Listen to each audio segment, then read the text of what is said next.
यदि किसी का जन्म सूर्य ग्रहण या चंद्र ग्रहण के दिन होता है तो हमारे मन में बहुत सारे क्वेश्चंस उठते हैं और बहुत सारे शायद दुर्विचार भी आते हैं कि भैया इस व्यक्ति का जीवन कैसे होगा, इसके माँ बाप का रिएक्शन क्या होगा, इसके माँ बाप के लाइफ में क्या इफ़ेक्ट पड़ेगा, इसके करियर पे क्या इफ़ेक्ट होगा, ये लाइफ में शांत तो रहेगा, इसका विवाह सही ढंग से होगा, जीवन में से सुख शांति ये सब तो मिलेगी कि नहीं मिलेगी। ये बहुत सारे क्वेश्चंस हैं एंड इस एपिसोड में हम बहुत सारे क्वेश्चंस को आंसर भी करेंगे। देखिए, यदि किसी का भी जन्म ग्रहण में होता है तो उसके पास 4 विकल्प होते हैं। वहाँ पर 4 तरह से आपका राहु केतु और सूर्य चंद्रमा का पोजिशनिंग होता है कि आप देख सकते हैं सूर्य और राहु एक साथ है या चंद्रमा और राहु एक साथ है, केतु और सूर्य एक साथ है या चंद्रमा और केतु एक साथ है। और जब चंद्र ग्रहण होगा तो ऑब्वियसली पूर्णिमा वाले दिन होगा, सूर्य और चंद्रमा एक दूसरे से एकदम 180 डिग्रीज में होंगे। और यदि सूर्य ग्रहण होगा तो अमावस्या वाले दिन होगा और चंद्रमा और सूर्य एक साथ राहु या केतु के साथ होंगे। तो जब हमारा 4 पॉसिबिलिटीज़ बनता है कि भाई राहु केतु के साथ ग्रह कैसे होते हैं, तो पहले उनको समझ लेते हैं।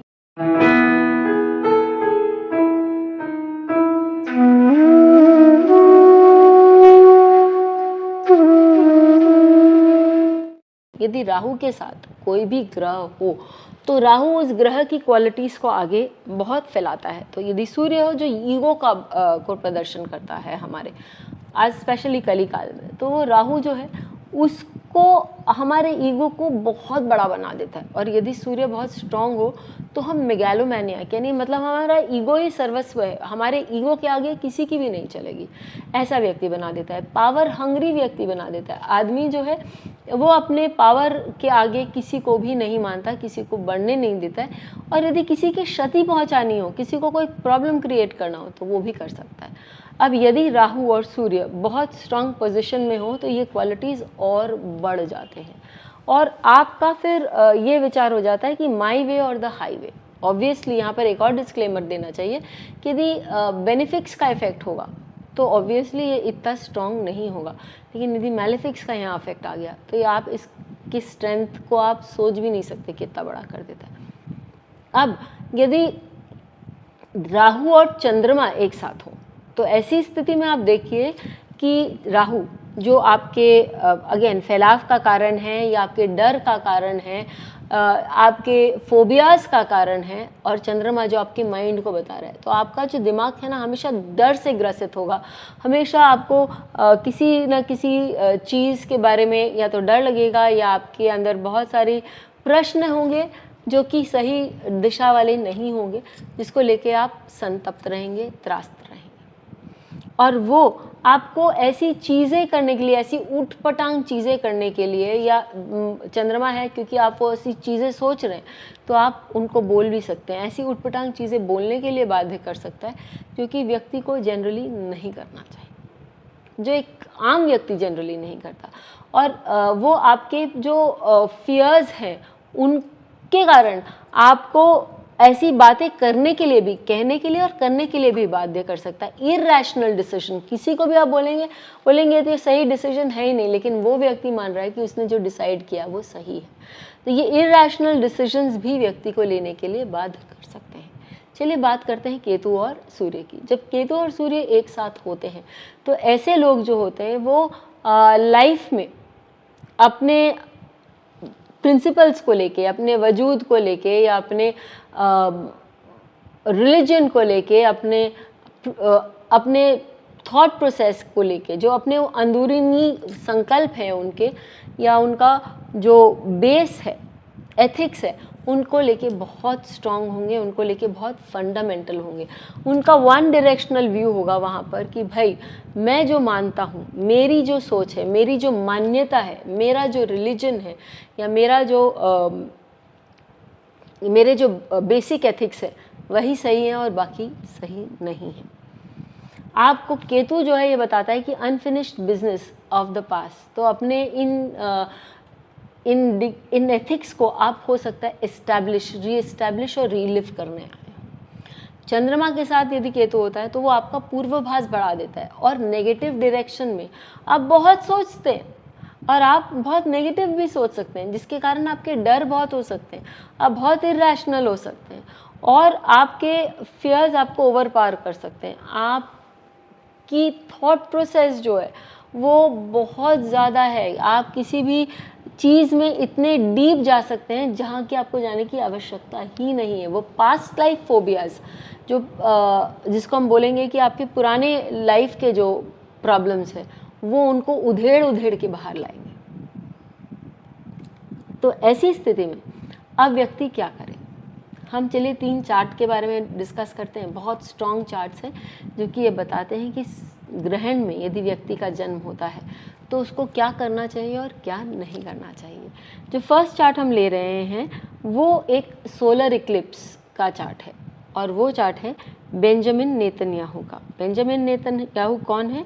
बेंजामिन नेतन्याहू हमारे इज़राइल के प्रधानमंत्री हैं और यदि आप देखें तो उनका सूर्य नीच का है, लेकिन यदि आप डिग्रीज कंपेयर करेंगे तो आपको मालूम पड़ेगा कि अमावस्या का उनका जन्म है और राहु चंद्रमा केतु एक साथ हैं। तो यहाँ वो क्या बताते हैं? यहाँ ये बताते हैं कि ये जो व्यक्ति है इनके बारे में हमें मालूम है, ये अपने ये दृढ़ संकल्पी हैं, जो इन्होंने सोच लिया, जो इनको लगा कि ये मेरा संकल्प सही है और मैं जो कर रहा हूँ वो सही काम कर रहा हूँ, पावर के लिए नहीं कर रहा हूँ लेकिन मेरा संकल्प सही है और मैं उसी के लिए करूँगा। और वो उन्होंने, और यदि उनको लगा, क्योंकि उनको लगा कि उनके आसपास जो उनके नेबरिंग कंट्रीज़ हैं उनका संकल्प इनके संकल्प से नहीं मिलता है, इनका थॉट प्रोसेस नहीं मिलता है, तो उनको कोई प्रॉब्लम नहीं है उन कंट्रीज़ को क्षति पहुंचाने में। चंद्रमा है वो आपको फैनाटिज्म दे रहा है केतु के साथ। राहु जनरली राहु केतु एंड सन वो आपको फैनाटिज्म देते हैं, ये आपको उनको फैनाटिज्म दे रहा है। एक और व्यक्ति है जो इक्वली फैनाटिक थे, जो अपने धर्म को लेकर, अपनी सत्ता को लेकर या अपनी विचारधारा को लेकर उतने ही फैनाटिक थे, जिसके कारण उनको अपना जीवन से हाथ भी धोना पड़ा। अली कामेनी, उनके लिए आप देखिए कि उन्होंने उनका भी सूर्य, चंद्रमा और केतु एक ही साथ है, लेकिन यहाँ डिफरेंस ये है कि उच्च का है। तो वो बहुत शक्तिशाली थे, वो इनफैक्ट वो कभी भी तोड़ मोड़ के बात नहीं करते थे। उन्होंने अपना डिक्टेटरशिप दिखाया है, बहुत ओपनली लोगों को दिखाया है कि जो हमारी विचारधारा है आपको उसी विचारधारा के साथ चलना पड़ेगा, वरना आपके लिए परिणाम अच्छे नहीं होंगे। और ये आपको केतु और सूर्य देता है और इनफैक्ट ये उच्च का सूर्य है तो it becomes all the more prominent. जब हम डोनाल्ड ट्रंप का चार्ट लेते हैं ना तो हम देखते हैं कि उनका जन्म लूनर एक्लिप्स के दिन हुआ है और लूनर एक्लिप्स में आप देखिए कि उनका सूर्य दिग्बली है राहु के साथ। पावर हंग्री वो शुरू से रहे हैं और अपने नाक पर मक्खी जमना तो बहुत दूर की बात है, वो लोगों को कभी अपने मत के आगे सोचने का क्षमता भी नहीं देते हैं। और चंद्रमा उनका केतु के साथ है। ल्यूमिनरीज एफ्लिक्टेड है, तीनों केसेस में ल्यूमिनरीज एफ्लिक्टेड है। पावर उन लोगों के पास बहुत था, लेकिन कौन सी दिशा में वो सोच रहे हैं, कौन सी दिशा में वो सोच रहे थे, उसके कारण उनके लाइफ में इतना जिद्दोजहद हुआ। तो हम इससे क्या निष्कर्ष निकालते हैं? हम जानते हैं कि हमें पावर, ये कॉम्बिनेशन जो भी इक्लिप्स के दिन बर्न हुआ है उसको पावर तो मिलता है, लेकिन उसको भी कुछ चीज़ों को समझना चाहिए। क्या उसके थॉट्स इरेशनल हैं? क्या वो जो पावर के लिए कर रहा है क्या वो सही है? यदि नहीं तो यदि हम जितनी जल्दी अपने आप को बदल सकें, हम जो लेसन सीखने आए हैं वो हम अच्छे से सीख पाएंगे, वरना हमें बार बार इन लेसन्स को रिवाइज करने के लिए यहीं आना पड़ेगा। बेल आइकन को दबाएं ताकि आपको वीडियोस की अपडेट मिलती रहे। हमारे वीडियोस को लाइक करें, शेयर करें, उन पर कमेंट करें और हमारे चैनल को सब्सक्राइब करना न भूलें।